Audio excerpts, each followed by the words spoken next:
Labą dieną. Šiandien turim 156 užsiėmimą.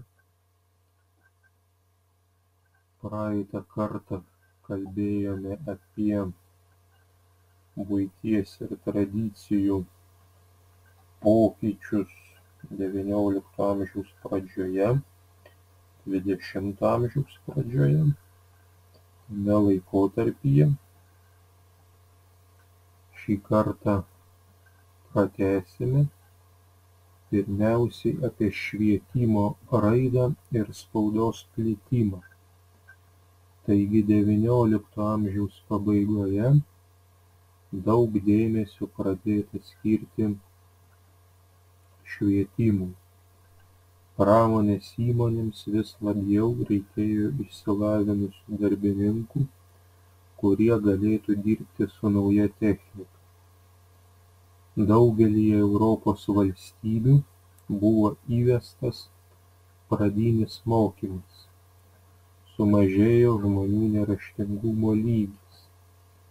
XIX amžiaus pabaigoje žymiai padaugėjo žmonių, mokančių skaityti ir rašyti.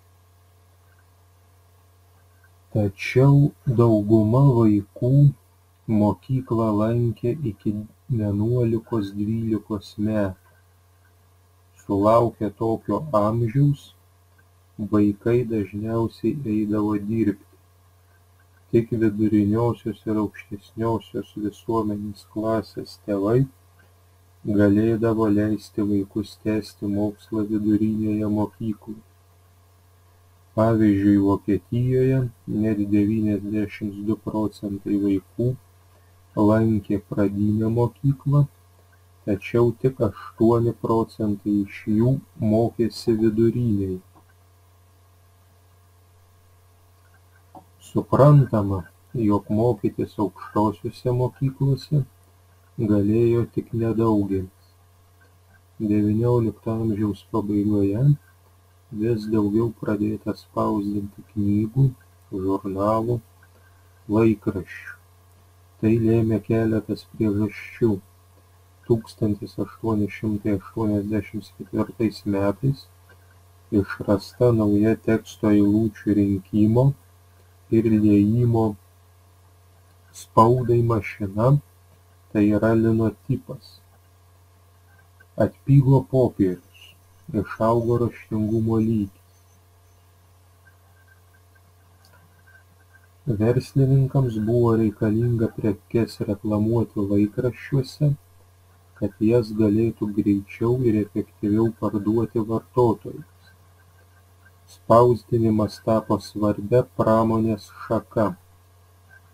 Atsirado savaitraščiai ir dienraščiai.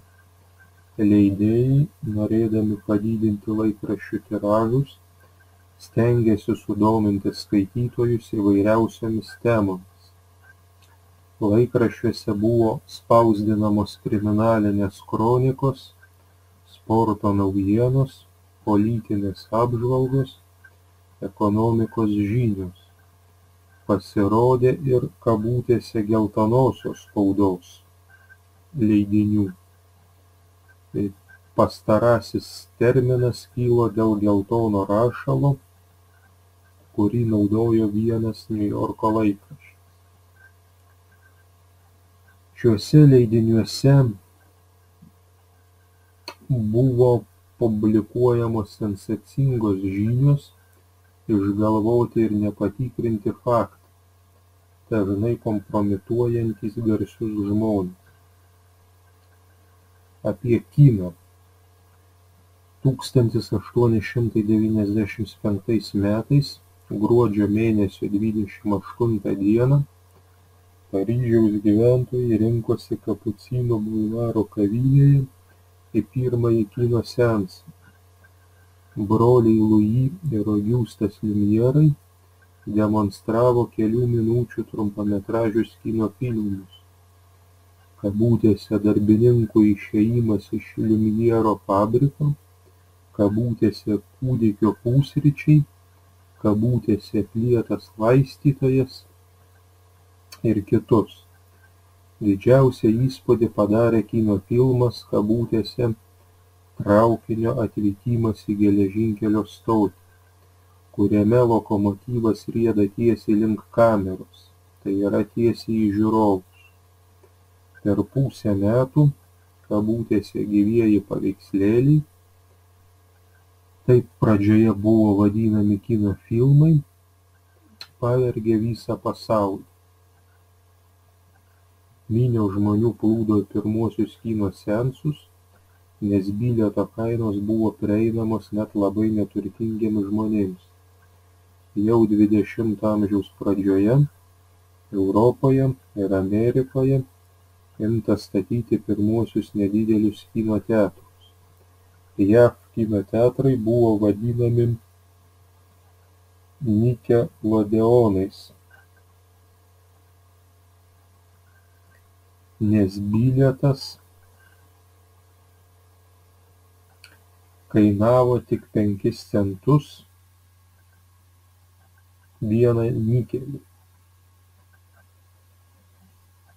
1897 metais Liumjerų kinematografas pasiekė ir Vilnių. Botanikos sodo koncertų salė per kino seansus nuolatos buvo pilna. 1905 metais Vilniuje Didžiojoje gatvėje atsidarė pirmasis Lietuvoje kino teatras "Iliuzija". Kinas tapo viduriniojo ir žemesniojo sluoksnio žmonių pigiu laisvalaikio praleidimo būdu, nes patekti į koncertų ir teatrų sales jiems buvo per brangu.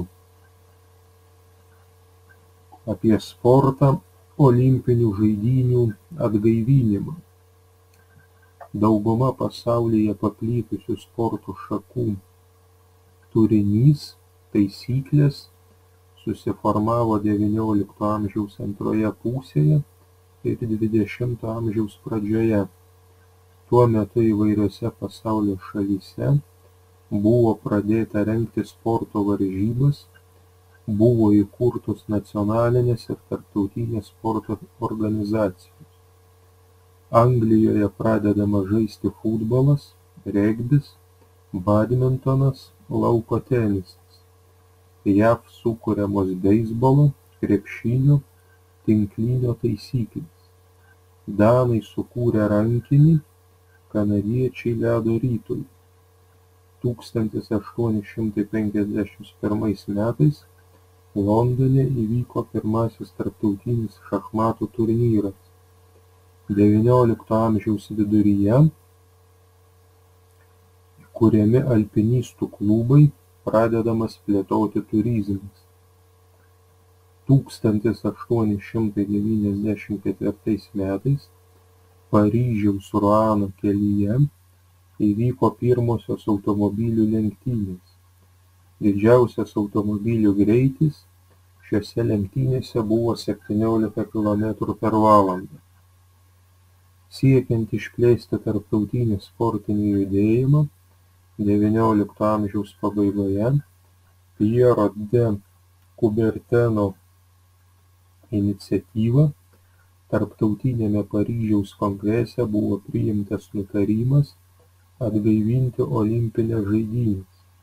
Coubertinas parengė olimpinių žaidynių taisykles, parašė olimpiečių priesaikos tekstą.